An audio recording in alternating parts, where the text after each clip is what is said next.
Will learn the new medicine that is Apis mellifica. तर आता ॲपिस mellifica ही जी medicine आहे तर तिची म्हणजे फिमेल कंप्लेंट्स ह्या मेडिसिनचे खूप इम्पॉर्टंट आहेत. तर आता ॲपिस मेलिफिका ही जी मेडिसिन आहे तर तिला आपण रिकॉल करणार आहे एका स्टोरीच्या थ्रू. तर मग ती स्टोरी अशी आहे की आता एक क्वीन आहे ॲपिस मेलिफिका. There was a queen who spend her time in garden. म्हणजे एक अशी क्वीन होती की जी तिचा टाईम गार्डनमध्ये स्पेंड करायची. आणि म्हणजे एक दिवशी काय झालं की तिची हॅबिट होती की स्मेलिंग द रोज, म्हणजे ती स्मेल वगैरे घ्यायची रोजचा. तर एक दिवशी जी मधमाशी होती तर ती तिच्या फेसवरती म्हणजे जे अपर आयलिड आहे तिथं चावते. मग त्यानंतर काय होतं की तिला ती जी क्वीन असते तर ती खूप इरिटेट वगैरे होते. काय इरिटेट होते कारण म्हणजे त्या ठिकाणी स्वेलिंग होते, रेडनेस, इन्फ्लमेशन वगैरे होते आणि खूप म्हणजे बर्निंग स्टिंगिंग टाईपचं पेन जे येतं ते त्या क्वीनला स्टार्ट होतं. काय होतं की ती शी आस्क फॉर आईस, म्हणजे ती काहीतरी तिला असं थंड म्हणजे चेहऱ्यावर तिला असं वाटतं. मग ती विचारते आईस वगैरे आहे का. मग ती आईस जे आहे तर ते त्याला अप्लाय करते तिच्या फेसवरती. त्यानंतर तिला थोडंसं म्हणजे बेटर फील होतं. त्यानंतर पण ती जी क्वीन असते ना ती खूप हार्डवर्किंग असते. तर मग ती कंटिन्युअस वर्क वगैरे करते. परंतु म्हणजे खूप जास्त पेन वगैरे असतं आणि ग्रेट पेन असल्यामुळे काय होतं की ती तिच्या वर्कवरती फोकस नाही करू शकत, कांट कॉन्सन्ट्रेट ऑन स्टडी. त्यानंतर की ड्रॉप्स थिंग्स वाईल हँडलिंग, म्हणजे ती सपोज ती जर स्टडी करत असली तर मग काही बुक्सच्या हातातून वगैरे पडतात. तर अशी तिची कंडिशन वगैरे होते. तर आता ही जी होती एक स्मॉल स्टोरी. तर आता याच्यावरनं आपण तिच्या म्हणजे जे काही फिमेलचे कंप्लेंट्स वगैरे आहेत तर ते बरेच रिकॉल करणार आहेत तिने. तर ह्या मेडिसिनचं कॉमन नेम आहे पॉइझन. त्यानंतर याची जी काही फॅमिली आहे तर ती आहे ऑफिडिया ग्रुप. आणि त्यानंतर स्फिअर ऑफ ॲक्शन, म्हणजे ही मेडिसिन कोणत्या ऑर्गन्सवरती ॲक्ट करते. तर ज्यावेळेस आपलं म्हणजे ज्या ठिकाणी स्वेलिंग झालेली आहे अर्टिकेरिया वगैरे तर त्याला कमी करण्याचं काम करते. म्हणजे हे ॲक्शन कुठं करते, स्किनवरती. स्किनवर याची मेन ॲक्शन आहे. त्याचबरोबर जे म्युकस म्हणजे ज्या काही ग्लँड्स वगैरे आहेत किंवा ब्लड व्हेसल्स त्यावरती पण याची ॲक्शन आहे. त्यानंतर आहे पॅथोजेनेसिस. तर पॅथोजेनेसिसमध्ये ही मेडिसिन म्हणजे काय कॉज करते की इन्फ्लमेशन वगैरे झालेलं आहे त्या केसेसमध्ये, जसं की मिनिंजायटिस वगैरे आहे तर तिथे ही ॲक्ट करते. त्यानंतर एक ह्याचं कॉन्स्टिट्यूशन. तर कॉन्स्टिट्यूशनमध्ये आहे की फिजिकल मेकअप. फिजिकल मेकअपमध्ये आहे की म्हणजे फिमेलमध्ये देऊ शकतो आपण ही मेडिसिन. तर त्याच्या म्हणजे फिमेलमध्ये पफी ॲपरन्स असतो फेसचा वगैरे, किंवा अपर आयलिडची स्वेलिंग वगैरे झालेली असते, किंवा अर्टिकेरिया वगैरे.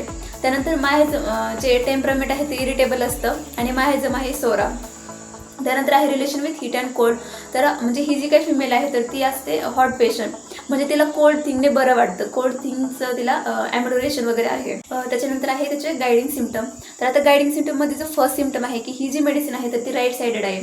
राईट साईडेड रेमेडी आहे म्हणजे काय की जे राईट साईडचे ऑर्गन्स वगैरे आहेत तर ते याच्यामध्ये अफेक्ट वगैरे होतात. तर त्यामध्ये आहे की ही मेडिसिन जी आहे तर ती ग्रेट पेन रेमेडी आहे. म्हणजे ही जी काही फिमेल असते ना म्हणजे पेन खूप जास्त असतं, म्हणजे खूप सेन्सिटिव्ह वगैरे असतं की ती टॉलरेट पण नाही करू शकत एवढं पेन असतं. त्याच्यानंतर आहे की म्हणजे आता स्किन कंप्लेंटमध्ये हे ॲक्ट करते मेन. याच्या स्किन कंप्लेंट आहे तर त्याच्यामध्ये काय होतं की रेडनेस होते, स्वेलिंग, इचिंग होते, बर्निंग टाईप ऑफ जे सेन्सेशन वगैरे असतं किंवा स्टिंगिंग टाईपचं पेन असतं आणि ते पेन मायग्रेट होणारं असतं. त्याच्यानंतर काय की म्हणजे आपल्या बॉडीमध्ये कुठे पण इडिमाची जर कंडिशन वगैरे असेल स्किनवरती वगैरे, जसं की अर्टिकेरिया, तर त्या केसेसमध्ये आपण ही मेडिसिन देणार. त्याचबरोबर जे फिवरचे केसेसमध्ये पण देऊ शकतो आपण ही मेडिसिन. त्याचबरोबर काही युरिनच्या कंप्लेंट्स पण आहेत त्या पेशंटच्या. तर युरिनरी कंप्लेंट्समध्ये काय की युरिन जे आहे तर ते फ्रिक्वेंट असतं. त्याच्यानंतर आणि while passing the urine burning type of sensation जे तर ते असतं. त्यानंतर इरिटेशन वगैरे होतं. त्यानंतर आहे त्याचे मेंटल सिम्टम. तर ही जी काही फिमेल आहे तर त्याचे माइंडचे सिम्टम काय आहेत की ही फिमेल खूप इरिटेबल असते आणि लो कॉन्फिडन्स असतो. त्यानंतर कांट फोकस ऑन स्टडी, म्हणजे ती कॉन्सन्ट्रेशन नाही करू शकत. त्यानंतर ड्रॉप थिंग्स व्हाईल हँडलिंग, म्हणजे एखादी गोष्ट हँडल करताना पडते ती मध्येच. त्यानंतर काय की खूप हार्डवर्किंग नेचर आहे ह्या फिमेलचं, कंटिन्युअस हार्डवर्क वगैरे करते. त्याचबरोबर जे विडोज म्हणजे जे विधवा स्त्रिया असतात तर त्यांच्या केसेसमध्ये आपण ही मेडिसिन देतो. तर मग याच्यामध्ये आहे की अजून एलिमेंट फ्रॉम, म्हणजे कोणत्या गोष्टीमधून यांचे जे सिम्टम आहे तर ते ओरिजिनेट वगैरे होतात. तर जे काही जलसी आहे, फिअर आहे, किंवा एखादी बॅड न्यूज वगैरे जर हॅपन म्हणजे जर घडली तर त्याच्यातून त्यांचे ज्या कंप्लेंट्स आहेत तर त्या ॲग्रवेट वगैरे होतात. आता आपण बघणार त्याचे पर्टिक्युलर्स. आता पर्टिक्युलर्समध्ये म्हणजे ही मेडिसिन कोणत्या म्हणजे कुठे ॲक्ट वगैरे करते. की कोणत्या डिसीज कंडिशनमध्ये आपण देऊ शकतो. तर त्याच्यामध्ये आहे की GIT. आता GITमध्ये काय की अल्सरची कंडिशन जर असली सपोज तर त्या केसेसमध्ये पण आपण देणार. त्याचबरोबर जर डायरियाची केसेस वगैरे असेल तर त्या केसमध्ये पण देऊ शकतो आपण. त्यानंतर आहे की स्वेलिंग. आता जर स्वेलिंगमध्ये कोणती स्वेलिंग असू शकते तर ती मेनिंजायटिस पण असू शकतं, त्या केसेसमध्ये देऊ शकतो. त्याचबरोबर हायड्रोसेफॅलस वगैरे आहे. फिवर, सपोज जर फिवरची कंडिशन वगैरे असेल फिमेलमध्ये तर त्या केसेसमध्ये पण देऊ शकतो. त्यानंतर आहे की अर्टिकेरिया, म्हणजे जर स्किनच्या कंप्लेंट्स आहेत तर त्या केसेसमध्ये देऊ शकतो, इडिमा वगैरे. त्यानंतर आहे की युरिनरी कंप्लेंट्समध्ये मग तेच की ब्लडीज टू युरिन वगैरे असतं. त्यानंतर म्हणजे पेनफुल मिक्च्युरेशन वगैरे जर असेल तर त्या केसेसमध्ये स्कॅन्ट युरिन वगैरे असतं. त्यानंतर आहे की फिमेल जेनेटलच्या कंप्लेंट्स काही जर असतील तर त्या केसेसमध्ये. तर त्याच्यामध्ये आहे की मेनोरेजिया, म्हणजे खूप जास्त ब्लिडिंग वगैरे होत असेल तर त्या केसेसमध्ये, किंवा डिसमेनोरिया म्हणजे पेनफुल मेन्सेसच्या कंडिशनमध्ये पण देऊ शकतो, किंवा स्वेलिंग वगैरे असेल त्या जेनेटल रिजन्समध्ये वगैरे तर त्या केसेसमध्ये आपण ही मेडिसिन वगैरे जे येतं ते देतो. त्यानंतर आहे त्याच्या जनरल मॉडॅलिटीज. तर जनरल मॉडॅलिटीजमध्ये आहे की त्याचं ॲग्रवेशन, म्हणजे त्याला कोणत्या गोष्टीने त्रास होतो त्या फिमेलला.